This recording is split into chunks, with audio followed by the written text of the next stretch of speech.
Hi, my name is Todd James. Welcome to Program Pride.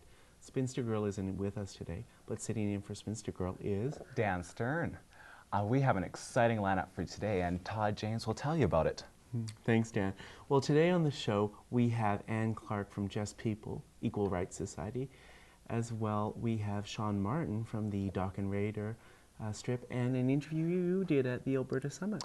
Yes, I definitely have one. It was a great interview. It was with Wegenast.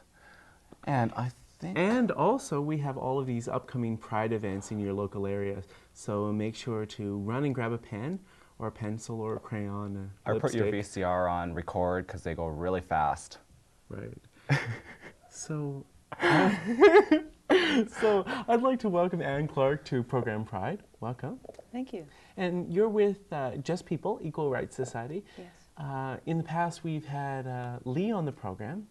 I was wondering if you could tell us a little bit about some of the things that Just People has been doing in the last few months. Well, as you know, we have the Alberta Summit. It's a kind of yearly, sometimes yearly thing. We try and bring gays and lesbians together from throughout the province, and sometimes some people come from out of province as well, to network and to get together and socialize as well. But one of our main focuses has always been politics and trying to get sexual orientation as a prohibited ground of discrimination in the Individual Rights Protection Act and in the Charter of Rights and Freedoms. And speaking about those rights that are coming in, like those tie really close together. What are those bills that they've introduced? Like, how do those work and what are they actually called? Bill C-33 has just been put through in the Canadian government.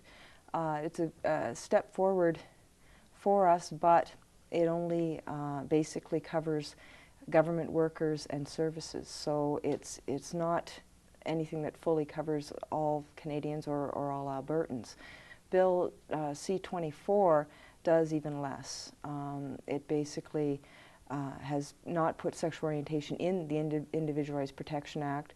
It has given the Alberta Human Rights Commission less power, less money for education, and basically done all sorts of cutbacks to everything. It's lumped in the Multiculturalism, Alberta Human Rights Commission, and Women's Secretariat into one basic group, and also put the funding down to basically probably about a third of what each group used to get.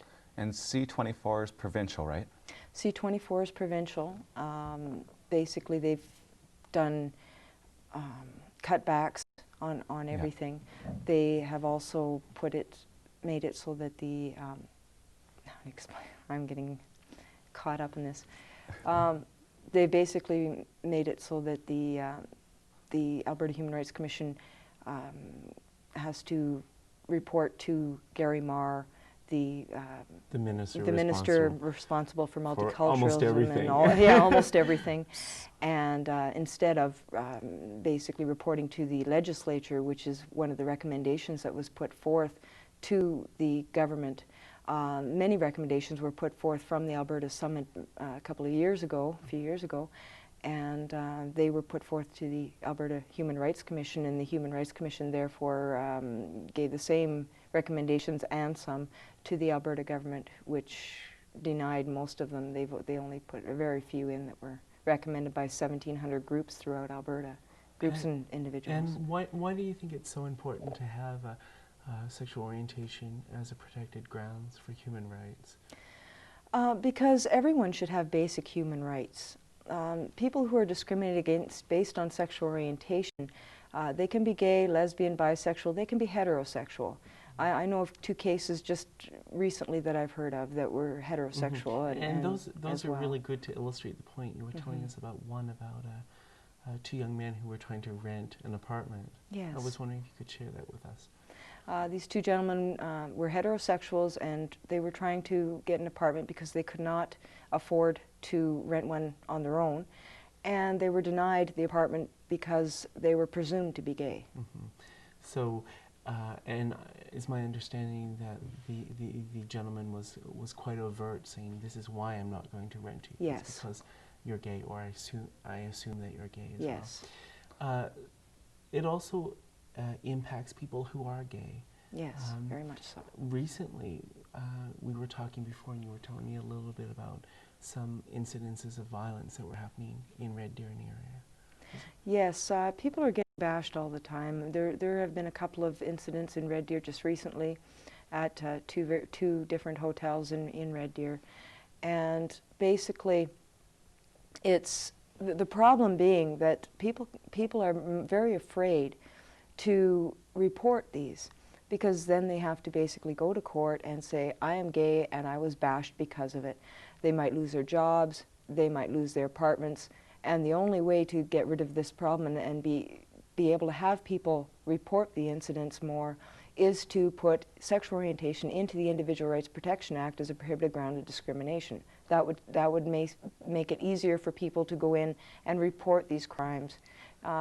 It's easy to say people can report it, oh, you know, there's no problem, it's under the criminal code, but how many people want to go out and actually say, I'm gay and this is why I was bashed? So it's not just for gays, lesbians, bisexuals. In that case, it's also for heterosexuals. So yes. The bill's for everybody in our society, basically. Yes. In the Alberta Human Rights Commission study back in 1992, there was a case of a heterosexual that was bashed because some people thought that he was gay.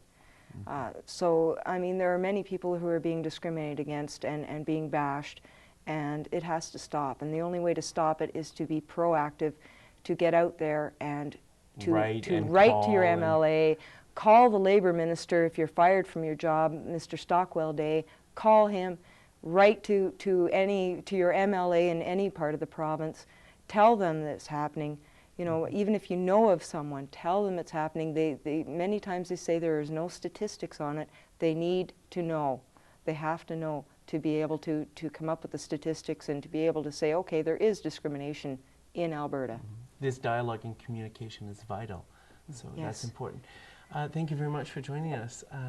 Dan also had an opportunity to talk with your current president, Lee Wegenast, at the Alberta Summit. I was wondering if you could tell us a little bit about the interview.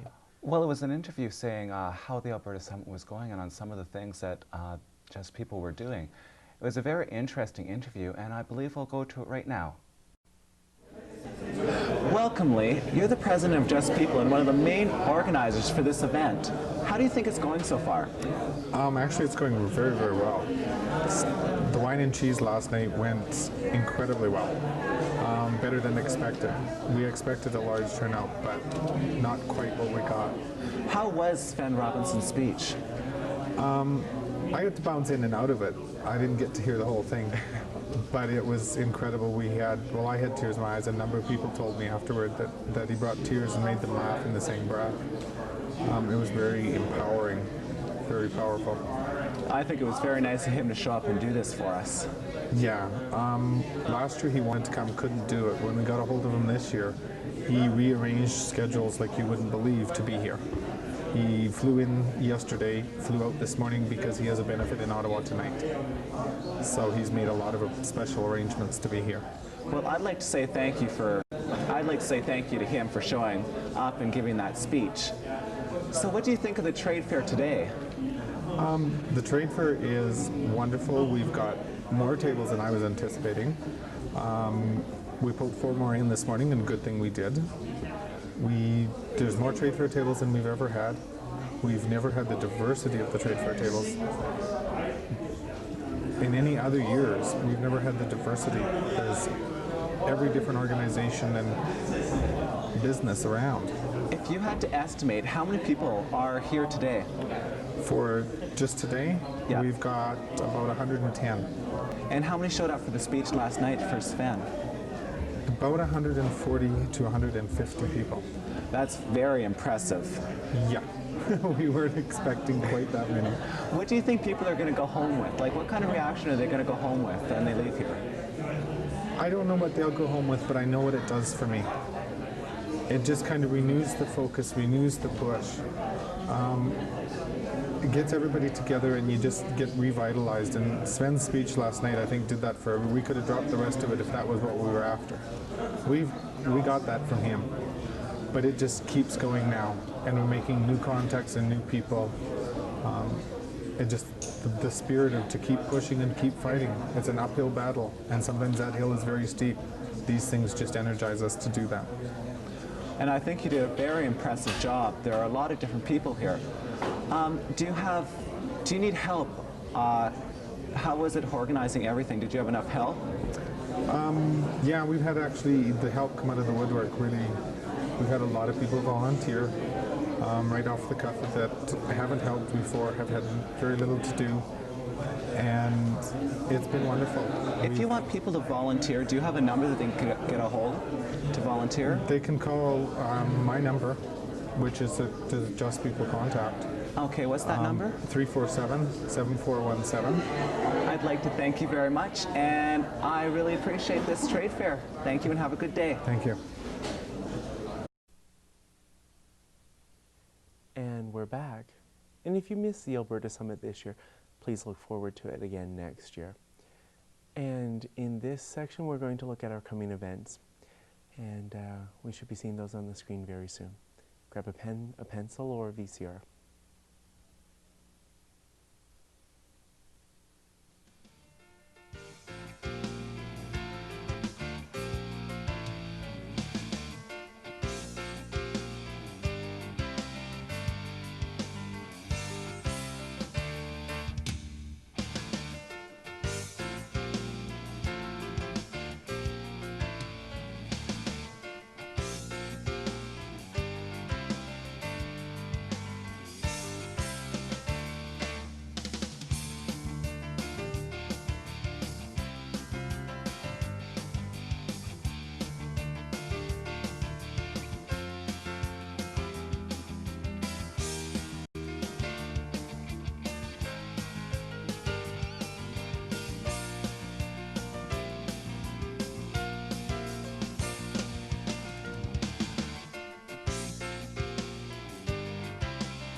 Wow, I better have set my VCR at the right time, because if not, I'll never remember all of those.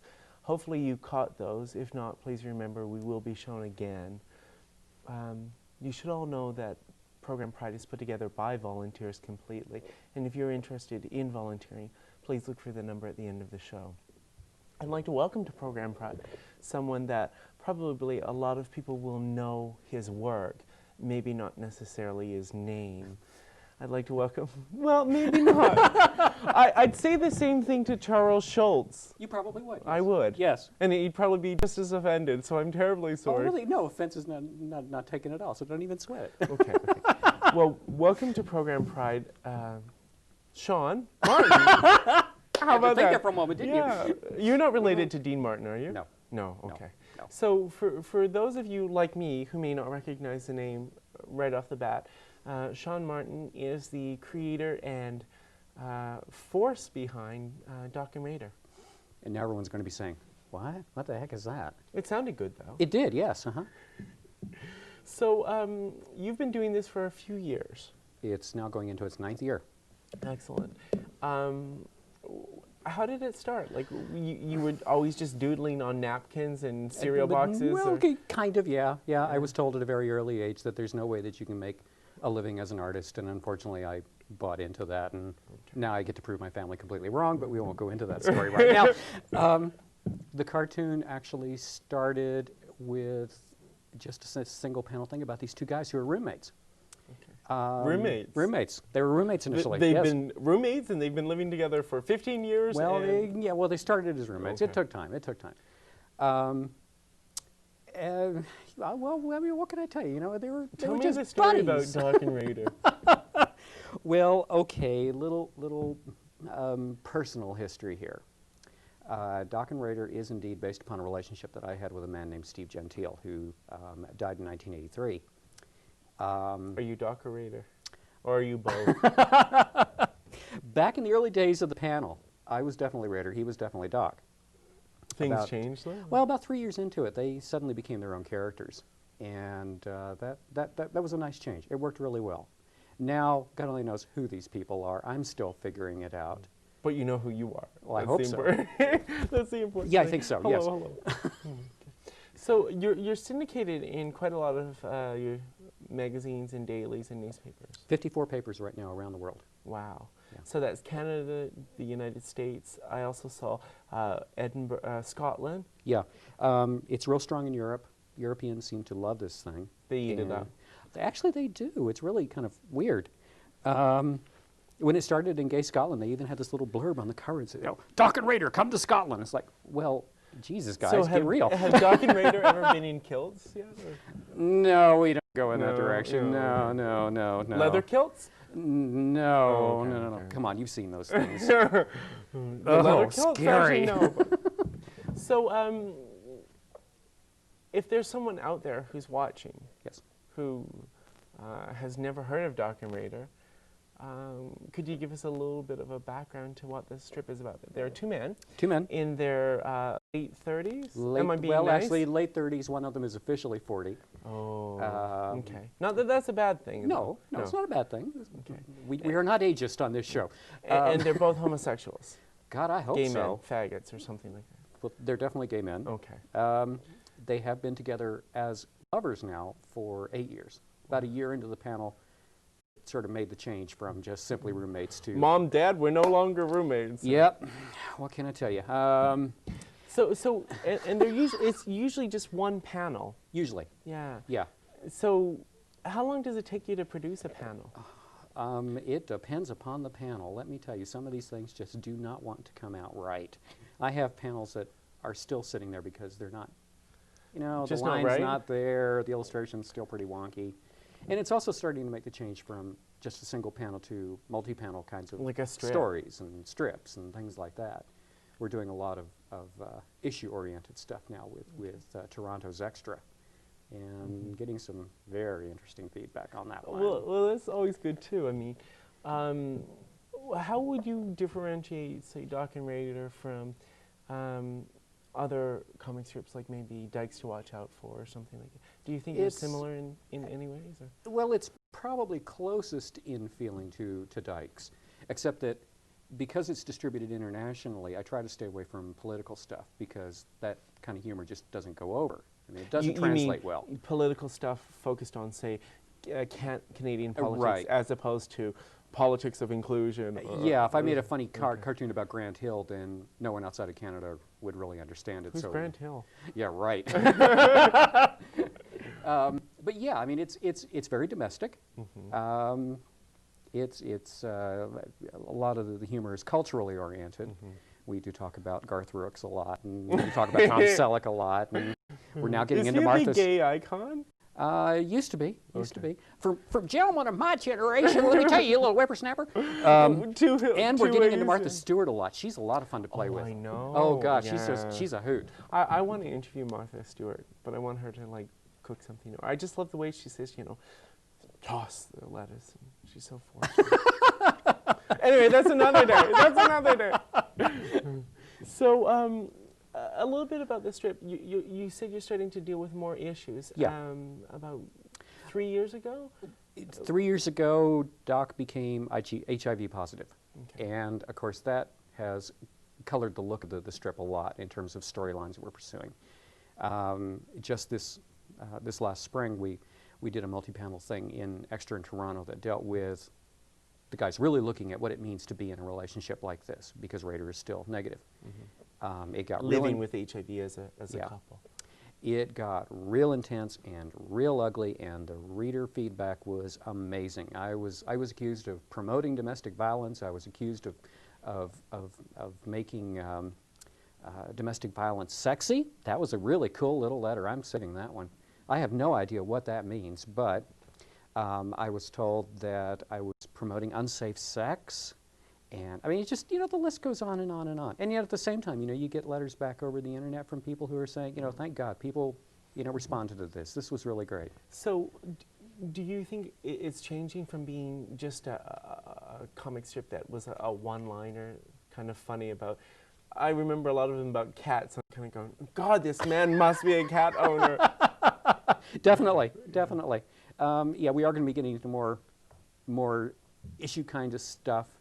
I want to start talking more with like Raider's family, whom we've never seen. Because you've dealt with Doc's family a little. A little his bit, mother yes. and father. Yes. So you did say Raider's mom will be coming into the strip. Yes, in she's the going to near be making future. a guest appearance. She alphabetizes spice racks. Cool. Yes.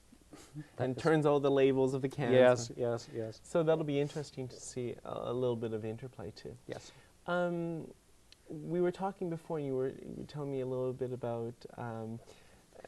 Relax. You're telling me a little bit about some problems you've had around representation, and you've alluded to it regarding when you're dealing with issues or just the characters in general regarding representation. Yeah, there has been a real strong complaint, mostly from the papers in the States, that the cartoon's not political enough. And whatever that might be. Well, exactly. And my standard response to that is, well, it doesn't have to be. Okay. That's certainly covered in enough other areas. But as I was telling you before the interview, there's the one story that has always been my all-time favorite about this is a major paper in Canada that shall remain nameless. I know the name. That went through, no you don't, not yet, that went through a major upheaval in terms of its staff. And they brought in this brand new editor. And so she calls me up on the phone. Now this paper has been running the cartoon for roughly 4 years at this point. The characters are very well established. This editor calls me up at 9 o'clock in the morning on a Saturday, which was her first mistake. And then she says, we had a meeting of our new collective the other night, and it was sort of decided that it would be nice if you could make one of the characters into a visible minority. One of the cats? One of the characters. Oh, okay. My response to that was, well, okay, how do we set this up? Does Raider wake up and Doc is in the shower and all of a sudden... Washing the blood off from when he shot JR or I something? guess, Yeah. yes. It was like, think about what you're saying here for a moment. Then there was also the rather classic thing that came out of the editor of the paper in Nashville. He had actually requisitioned the cartoon. He wanted to take a look at it to see if it was worth running in his paper. So I sent him samples and all the great PR stuff that's supposed to go with that kind of nonsense. Didn't hear from him. Called him back about 4 weeks later and said, listen, just wanted to make sure that you got the package. And he said, well, I took a look at them, Shawn, and I mean, I really wanted to like them, but I don't know, maybe they'd be funnier if they were wearing something else. I don't get it. Yeah, he failed to specify, and I don't think I really want to know, to tell you the truth. Yeah, a little scary. Leather kilts, maybe not. I hope No, not. no, no. I hope not. So, how is it changing? I mean... Well, obviously the guys are getting older, because it does travel in real time. So is this true? Because, when you look at things and the ideal for the gay man is the 18 to 25. Yes. So what happens when you're like twice that age? What happens when our whole community grows up? It's funny, I was having a conversation about this with a friend the other night, about the fact that most of the porno that comes out of California is like 18 to 25 and blonde and surfer boys, and how many of those can you watch? Be honest. Well, I don't know. I can plead the fifth on that one, right? I don't know, it's just, our community is aging like all the others. And there really didn't seem to be a whole lot that was addressing guys who were like, 30 plus. And in Toronto, that's like a major problem. I mean, that community's got real ageist kind of attitude. Thank God we're not broadcast in Toronto, but we won't go into that. Well, not yet. But if you're visiting from Toronto and you really want to see Program Pride in Toronto, then there call you up go. your affiliates, right? Yep. Okay, so I have one of your books, on tape. Yes. The Documentator. I don't know. Can the camera get this? Maybe. I feel like one of the Price is Right models. You know? You sort of look like one of the Price is Right models today. Diane, I think. Yes, Yeah. yes. I've been told that before. Yes. Have we got a shot of that? Everyone's nodding their head like Okay, little animals okay. on the backs Oh, of see, you can see Volkswagens. them nod their heads, and I can't. You said there's a second book coming out very soon. Well, actually, by the time you broadcast, it'll be out. Okay. It's called Incredibly Lifelike. It's also from Queer Press. Okay. It No, they're is- an independent. Yes, Q Press. it's a small press in Toronto. Okay. And I'm really kind of hopeful for the second book. This one is just straight, pretty much, single-panel cartoons. Mm-hmm. The second next book one is a story, or? It gets into a lot more of the issue kind of stuff. Raider gets gay bashed, for example. Okay. You have the big breakup sequence that we just finished in Extra, where they get that close, and little things like that. That makes life meaningful. Okay. Makes life worthwhile. Yeah. What's going to happen with Doc and Raider in the future? Hell if I know. Is there going to be the Doc and Raider Saturday morning cartoon, or a feature-length film, or anything? There has been some guarded talk of a feature-length film. Guarded talk. Guarded talk in the sense that we have been down this road a couple of times before. But there is a producer in the States who is genuinely interested in turning this into a small-budget feature film. He has been in touch with a number of major Canadian talent that seem to be interested in a way. Okay. Who knows? It very well may happen this time. This guy's pushed it a lot further than anybody else has. Okay. Who are your... we're almost out of time. Who are your heroes? Do you have any heroes? I used to. God, And that's then an you grew depressing up, little or? statement, isn't it? I feel like a Whitney Houston song should sort of come up in the background or Or something. Bette Midler? Oh, no, please. Okay, I mean... Heroes, no. Can't think of any offhand, sorry. Okay, Wish I well, could. Maybe you'll be a hero one day yourself. There you go. Did I ever tell you? No, you didn't. Okay. And I won't today, because we're good. out of time. I'd like to thank you very much. And good luck with the second book. Thank you. And hopefully come back and see us in a little while and let us know what else is up with Doc and Raider. Shall do. Shawn Martin, Doc and Raider. He has a new book coming out, but make sure you pick up this one as well. And if your bookstore doesn't have it, make sure they pick it up. Carry it. Well, I'm back. You certainly are. I'm back with a bang. Well, I think we have to cover one more thing. And why don't you, Diane, their Price is Right's model, show off our picture frame. Oh, okay. I think I can do this. It's kind of like a limbo thing because I'm all wired up. Okay. Okay, and do you want to tell people why we have an empty picture frame? Catch the analogy. We are metaphor? looking for people to fill up this empty picture frame. Gay and lesbian artists, if you have any art or anything to show us, just get back to us so we can put it in that frame there. We're also looking for any musicians, any comedians, or people like that who would like to be featured on Program Pride for the next season. Please make sure you contact us, and the number's coming up in a few minutes. I That's would about like to it. thank I guess we're out of everybody. time. Thank you very much for watching, and thanks to all the cast and crew. Take care and have a great summer. Have a good summer.